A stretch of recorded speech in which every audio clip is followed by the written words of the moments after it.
ó mà tún ti ń rúgbó bọ̀ báyìí gúdúgbẹ̀ ńlá tún fẹ́ já o. Bàbá Èkìtì ti pariwo síta báyìí wọ́n ní àwọn Fúlàní tún ti ń plànù nǹkan ńlá fáwọn ọba aládé nílẹ̀ Yorùbá. Eléyìí ò wá kà mọ̀mọ̀ kí ló tún ṣẹlẹ̀ nílẹ̀ Yorùbá báyìí?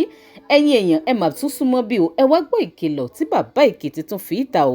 Wọ́n ní àwọn Fúlàní ti ń plan fáwọn ọba aládé nílẹ̀ Yorùbá o, wípé plan tí wọ́n sì ní yìí plan tó lágbára gidi gan ni o. Nínú fọ́nrán yìí bàbá Èkìtì dárúkọ ìpínlẹ̀ Kwara àti ìpínlẹ̀ Èkìtì kàtígóríkálì ni o, wípé àwọn Fúlàní wọ́n ń plan láti àtáàkì gbogbo ààfin, wípé wọ́n fẹ́ gba gbogbo ààfin nílẹ̀ Yorùbá ni o. Ọ̀rọ̀ yìí ó mà lágbára o. Mo rò pé èèyàn ò gbàgbé wípé ìṣẹ̀lẹ̀ burúkú ìṣẹ̀lẹ̀ àjálù kan ó ṣẹlẹ̀ láàfin àwọn ọba kábíyèsí kan nílẹ̀ Yorùbá níbi oṣù mélòó kan báyìí sẹ́yìn ní ìpínlẹ̀ Kwara àti ìpínlẹ̀ Èkìtì. Kódà ọba mẹ́ta báyìí òun ló sọ ẹ̀mí wọn nù. Ọba aládé ilẹ̀ Yorùbá mẹ́ta ni wọ́n sọ ẹ̀mí wọn nù lásìkò tí àwọn Fúlàní ọ̀hún tí wọ́n ṣe ìkọlù. Ó wá tún jẹ́ kí pariwo bàbá Èkìtì síta ó tún jó kà mọ́mọ́ o. Ojú gbẹnu tán gidi ò wípé kí ló ń ṣẹlẹ̀ gan nílẹ̀ Yorùbá, kí ló dé táwọn Fúlàní tán tájẹ̀tì àwọn ọba aládé nílẹ̀ Yorùbá. Ara ariwo tó lóyè Sunday Igboho sì ń ké tantantan náà rèé o, wípé káwọn ọmọ Yorùbá ká dìde ká gbàrà wálẹ̀. Nínú fọ́nrán bàbá Èkìtì tó ti wá pariwo síta, wọ́n ti fi ìkìlọ̀ ńlá síta fún gbogbo àwọn ọba aládé ilẹ̀ Yorùbá o. Wọ́n ní àwọn politicians, àwọn olóṣèlú táwọn ọba yìí tí wọ́n ń sá kíjokíjo tẹ̀lé, kò sílẹ̀ tí ó gbà wọ́n lẹ̀ o nínú gbogbo gúdúgbẹ̀ tó ń bọ̀ tó fẹ́ já yìí o. Ẹ wo ẹ tún jẹ́ àjọ wo fọ́nrán yìí ká gbọ́ gbogbo ọ̀rọ̀ tí bàbá Èkìtì sọ. Kéde má bá mi fèrò yín nípa ẹ̀ sí kọ́mẹ̀ntì. Bí màá ṣe wá máa fi fọ́nrán ọ̀hún lẹ̀ báyìí, ẹ má gbàgbé láti máa follow Digi Naija Online TV lórí Facebook. Link tó wà ní comment section fídíò yìí ó máa gbé yín lórí Facebook page wa. Lórí YouTube ẹ máa bá mi tẹ subscribe button tó wà ní abẹ́ fídíò yìí, kẹ́sì máa bá mi like and share kó máa lọ káàkiri lórí ayélujára. Ẹ já jìjọ wo fọ́nrán yìí kẹ́dẹ̀ máa fèrò yín sí comment. Mo kí ẹ̀yin àgbààgbà ilẹ̀ Yorùbá, ẹ̀yin àgbààgbà tí ṣetán láti gbani. Mo tún kí ẹ̀yin àgbààgbà tí ò ṣetán láti gbani. Bàbá mi Ṣakiru Azeez, ẹ kú ojúmọ́.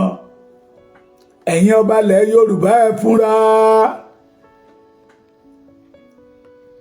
Ẹ̀yin ọba, ẹ̀yin orí adé ilẹ̀ Yorùbá. Ó kàn yín o, ó ká àgbààgbà. Mo ti ń sùn o. Ṣùgbọ́n kọ́ tí mo gbà yìí, tí n bá ní kí n jẹ́ kí ìdílé ó mọ́, ó léwu. Ẹ̀yin ọba ilẹ̀ Yorùbá ẹ fúnra. Ìtawà kan pariwo látijọ́ yìí rèé. Tẹ́ ẹ sọ wípé ẹ ò gbọ́. The Fulani want to take over all our palace. They have agenda against all the kábíyèsí in Yorùbá land. Ẹ̀yin kábíyèsí ẹ wo ìrìn àjò láti lọ. Tẹ́ ẹ bá ń jáde ẹ má dá nìkan rìn. Fulani have plan for you. Ẹ má gbàgbé ohun tó ṣẹlẹ̀ lẹ́kìtì ní ọjọ́ wọn àná àtèkìtì Kwara. A ò fẹ́ kó tún rìpíìtì ara wọn mọ́. Tán pa ọba méjì ní ìpakúpa. Tán pa ayọ̀kan ní Kwara State, Èkìtì local government. Wọ́n ti tún múra rẹ̀ o pé àwọn ọba ilẹ̀ Yorùbá làwọn tó fẹ́ máa gbé sí. Ẹ má sọ wípé wọ́n ní níbi tí ìròyìn yìí ti jáde síta, ìròyìn tí ibi tẹ́nìyàn ti lè gbọ́kànlé ìròyìn ni. Wọ́n ti tún bá kan bọ̀. Ẹ fúnra ẹ̀yin kábíyèsí. The politician cannot save you.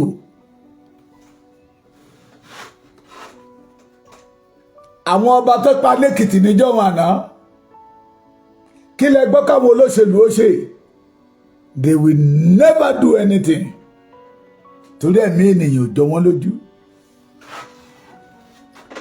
Ẹ̀yin kábíyèsí àti ń sọ látijọ́ yìí. The number one target in Yorùbá land is kábíyèsí. Ẹ mọ̀ pọ́ tọ́ba ìlú bá ti wọlú igbó lọ tó sá gbogbo ìlú tú. We told you the number one target of the Fulani is Kábíyèsí. Ẹni ìrọ́ là ń pa. Nígbà tán pa ọba méjì lẹ́kìtì, gbogbo ẹ̀yin ọba ilẹ̀ Yorùbá ẹ dìde. Ẹ ti wá relax, wọ́n ti tún plànù ẹ̀mí o.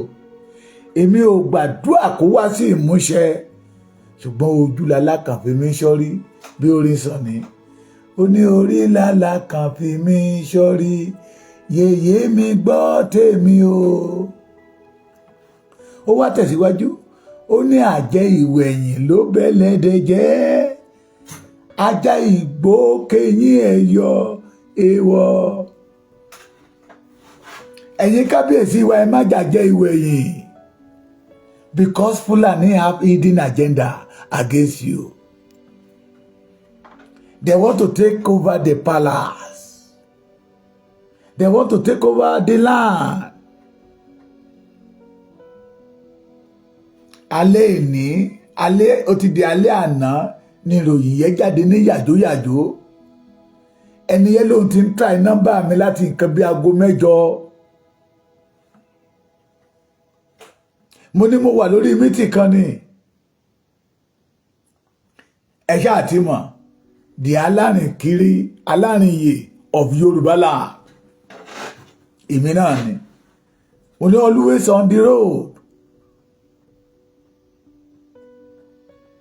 Olóǹkà ní kò ń try ẹ̀ wò ni.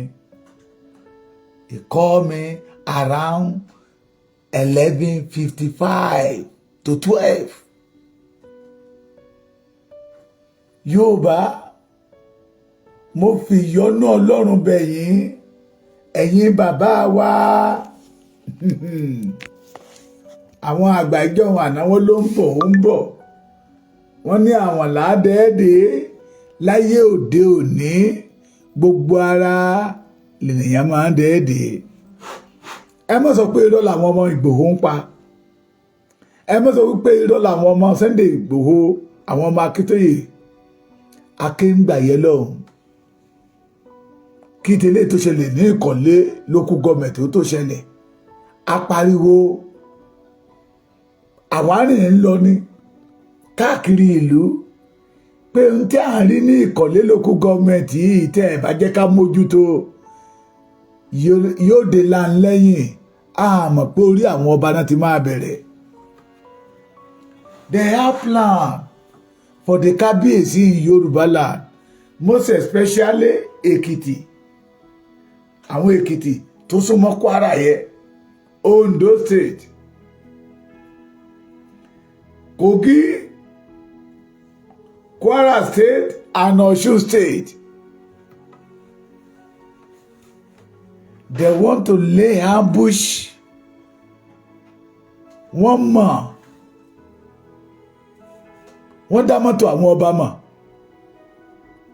Ẹ má jẹ́ kó ṣẹlẹ̀, torí pé ìbànújẹ́ ńlá ni eléyìí tó ṣẹlẹ̀ lẹ́kìtì ń jọ àná.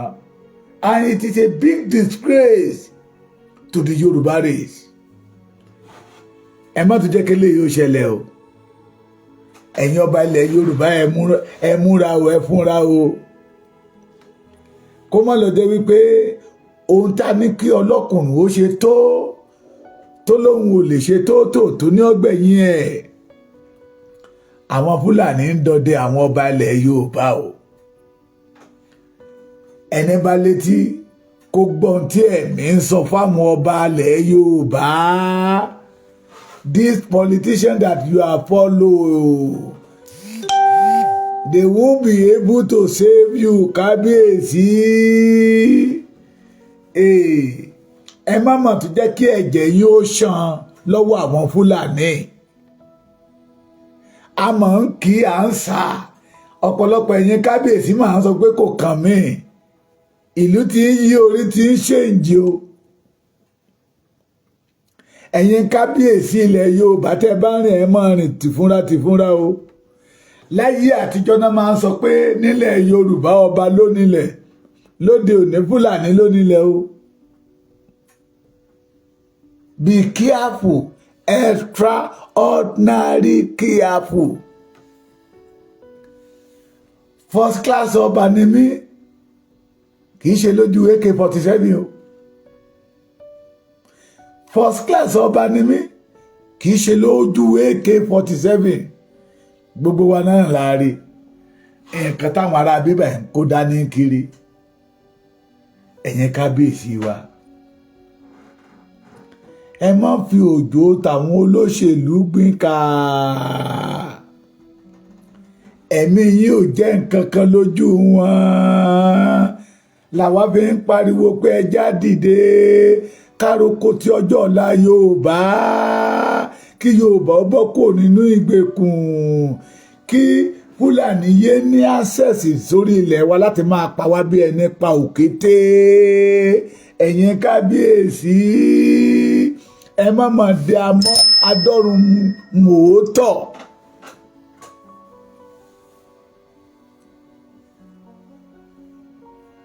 ẹ má di abọ́rún àmọ́ adọ́run mòótọ́ o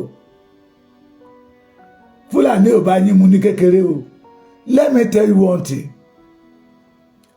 those people bí àwọn olóṣèlú ṣe jẹ́ ọ̀tá mẹ̀kúnnù náà jẹ́ ọ̀tá yín because àwọn olóṣèlú yẹ mọ̀ pé agbára tó yẹ kí ẹ̀yin máa lò làwọn ń lò bí Fúlàní bá pa yín kò kàn wọ́n as ìdílé àwọn ọba tó pa lẹ́kìtì